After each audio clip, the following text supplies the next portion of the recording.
All right, tracking breaking news this morning, hearing from officials in Highland Park, Illinois, after several people were killed there yesterday in a mass shooting. Let's listen in. For hours, investigators have spoken with numerous witnesses, some of the survivors. They've had the opportunity to review numerous video clips, both from cell phone video recordings and fixed cameras in the area, and they've conducted a number of other follow-up investigations. And based on where we're at this point in the investigation, and some of this is still preliminary, so is subject to change as we keep moving forward, but we do believe Cremo pre-planned this attack for several weeks. He brought a high-powered rifle to this parade. He accessed the roof of a business via a fire escape ladder and began opening fire on the innocent Independence Day celebration goers. The rifle was purchased in Illinois, and the information we have thus far is that it appears to have been purchased legally by Cremo. During the attack, Cremo was dressed in women's clothing, and investigators do believe he did this to conceal his facial tattoos and his identity and help him during the escape with the other people who were fleeing the chaos.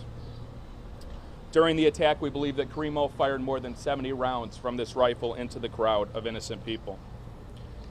Following the attack, Cremo exited the roof, he dropped his rifle, and he blended in with the crowd, and he escaped.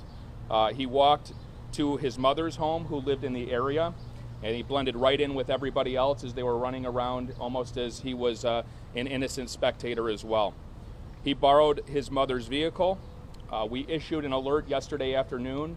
Chief Jogman provided the vehicle information and Cremo's information. We're very thankful that an alert member of the community saw Cremo's vehicle traveling southbound on Route 41, dialed 911. An alert North Chicago police officer spotted the vehicle, waited for additional backup units to arrive, conducted a traffic stop, and they were able to safely apprehend Cremo with no injuries to the officers. Inside the vehicle, there was a second rifle located. Indications is that was purchased by Cremo as well. Thus far, over 30 people were injured during the attack, and this does not include the 6 who lost their lives. Right now, Cremo remains in custody at this time. There are no indications that there was anybody else involved in this attack. By all indications, it appears Cremo was acting by himself. The Lake County State's Attorney's Office has been with us from the ground level. They're with us this morning. They were with us through the night. We continue to review the information. Investigators are still developing leads and very critical information. Once we're at a point where we're ready to review all of that information for charges, we will sit down with the state's attorney and review for criminal charges.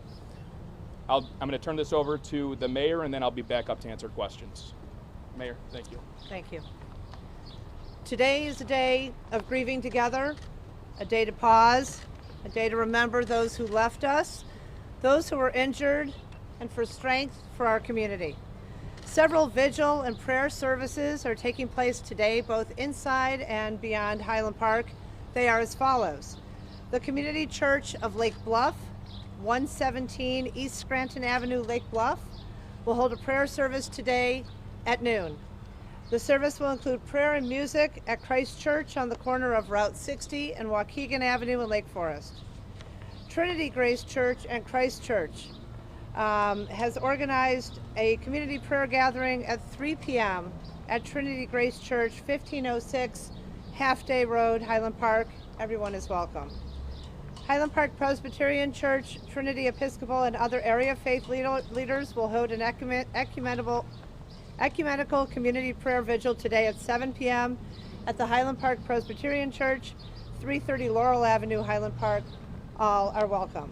Today, Highland Park High School, located at 433 Vine Avenue, in conjunction with community partners, is hosting crisis counseling until 2 p.m. and is open to everyone.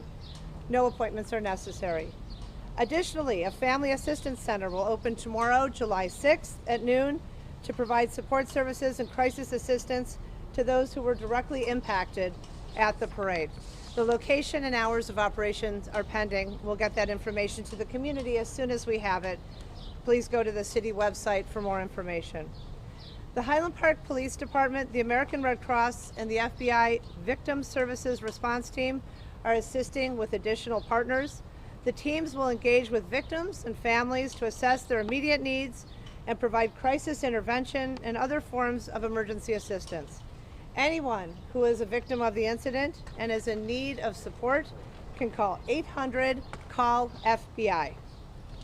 I know what a generous community we are a part of, and we are overwhelmed with the amount of support offered not only from those in Highland Park, but the surrounding region and throughout the nation. Thank you. For those who are looking to donate to victims and in support of the community, we ask that you be mindful of potential scams on GoFundMe and other fundraising avenues. This afternoon, we'll share additional information on the city's website regarding how to donate to the victims, survivors, and those who support the community. For all who have reached out with offers of equipment, food, and professional services, we thank you. Thank you all for coming out today. I'll now turn the mic back to Deputy Chief Cavelli. Thanks, Mayor. Any questions? Justin was saying, can you tell us about the motivation? Is the suspect cooperating, answering questions, and what more are you learning about the motivation either from him or from his online person? At this point, we have not developed a motive from him. Investigators are very much furthering the investigation. They have been in discussions with him. I don't have anything to say about motivation thus far because it hasn't been provided. We've seen disturbing videos online. Were warning signs missed? The question was, there's disturbing videos online that have been seen. We are reviewing those. Those are going to be a part of any investigation efforts by our task force investigators, Highland Park Police. We'll look at them and we'll see what they reveal. Chris, can you give us an idea of where in Illinois did he purchase the weapons? And also, when he went to his mother's house, did he tell her what he had done, or was she unaware? The question was, where did he purchase the weapons, and did he tell his mother what he had done? He purchased the weapons locally, within the region, so the Chicagoland area. When he went to his mother's, we have no indication that he provided any information to her. And did he make, can you give us an idea of how many weapons did he purchase and when was it? So he was in possession of the firearm the day of, the rifle. He was in possession of another rifle in his vehicle when he was pulled over by police. He also had other firearms that were recovered from a residence that he was living in Highwood. Those were all in his name? They were in his name. And all legally purchased? They were legally purchased. How many weapons? His level of disguise, right? So how did you guys identify him at this point? I mean, clearly there was a lot of planning. Do you have an idea when he placed himself on the roof? Like, is there a timeline? So we are working on the timeline, and we don't want to come out with inaccurate information on timing. One of the asks that we have is members of the community, if you have any video of this individual that is walking toward the parade, at the parade, potentially on the roof or exiting, to please call 1-800-CALL-FBI. As far as the disguise went, he wore that in an attempt to conceal himself. Do you have pictures of that you can offer? I mean, what did he look like? Or? Potentially, I'll look into that and I'll have to get back to you. Considering the extensive digital trail, the disturbing videos, the amount of views garnered, was he known to law enforcement beforehand? And if not, why not? I can't get into that right now. There have been some law enforcement contacts, nothing of a violent nature. I can't get into the specifics of the context of that. And how many rifles? Our colleagues at NBC News are reporting that he purchased multiple weapons. Can you give us any details as to the weapons and how many he may have been in possession of? At this time, I know of the 2 rifles, and I know that there were potentially pistols that he had owned as well. Sir, has he made any statements to investigators, and does he have an attorney? I'm not going to go into what he may or may not have said. The investigation is still moving forward. I'll provide that information later on. Did you break down? He targeted anyone specific or was shooting random? Shooting appears to be completely random. Did you identify him by Chose the community because of the high population of Jewish people? I know people are concerned that it was an anti-Semitic attack. We have no information to suggest at this point it was racially motivated by religion, or any other protected status. Chris, with all the videos that appeared on. I believe still in place is an assault rifle ban in Highland Park. Is that correct? Yeah, I don't have information on that right now, but we will get back to you on specifics. Chris, with all the videos of Primo prior to this, did anyone ever call Highland Park Police or tip off authorities that these were online? No, we were not made aware of these videos. And Chris, how did you identify him as a suspect? Through surveillance video or by tracing the gun? So investigators did a really good job. The ATF was phenomenal yesterday. They expedited a trace of the firearm. That was a major investigative lead for us. In addition to that, the witness statements, the videos that we obtained from people that turned them in, and the businesses, they all helped us tremendously. Can you break down the number of injuries, not the deceased, and can you also then further break down how many of those were gunshot victims and how many of the injured were not gunshot victims? The information I have right now is that all of those that were either transported to the hospital or self-drove themselves to the hospital were injured by gunfire. So over 30 individuals that were injured by the gunfire, and they went to the 3 hospitals we mentioned yesterday.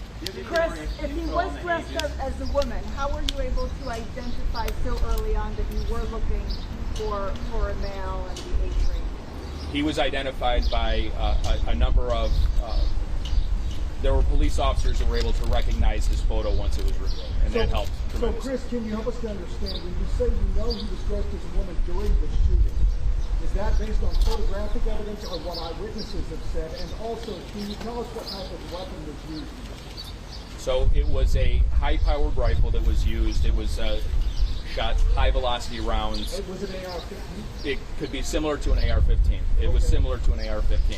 As far as identifying him with the woman's clothes, he was seen on video camera in the woman's clothes. Video camera played a tremendous role in how we were able to identify him both leaving initially and as he left. Chris, you say he was in a dress. Was he? Did he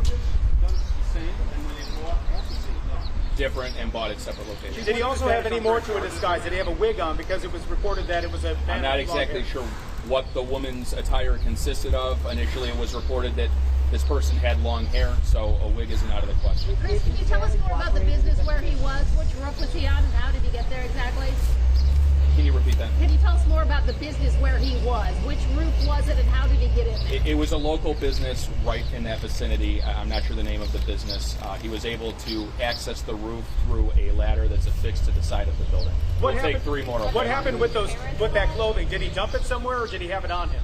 Have you talked to his parents at all? We've talked to teachers since he was in elementary school that have contacted his parents several times saying there were issues with him as a teen and a young child growing up. What type of cooperation have you got? One of the things that is important to remember here is the diligence and investigation. We're going to reach out to everybody we possibly can that has information, firsthand information about him, whether that's family members, teachers, friends, whoever it is that has information. But it does take time. It takes time to gather who may know him, who knew him in the past, teachers. That is something that task force investigators are working on. They've interviewed a number of people thus far, but please keep in mind we're 24 hours in. There's a lot of work to be done here. We're not done.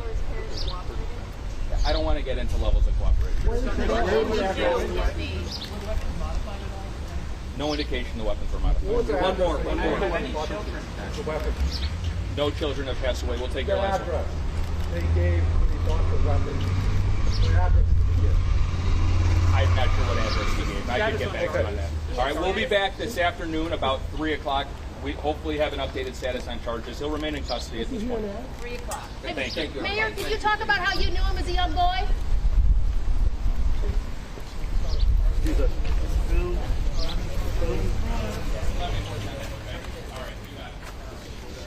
As you just heard, no official charges have been filed against Robert Crimo III, but they do expect another update around noontime our time. Just in case you are joining us, I'm going to go over the cliff notes of what we just heard right now really quickly. Again, just in case you're joining us, according to officials, they believe Crimo pre-planned this attack for several weeks. He did buy high-powered rifles and pistols in the state of Illinois legally. They say the shooting appeared to be completely random at this point.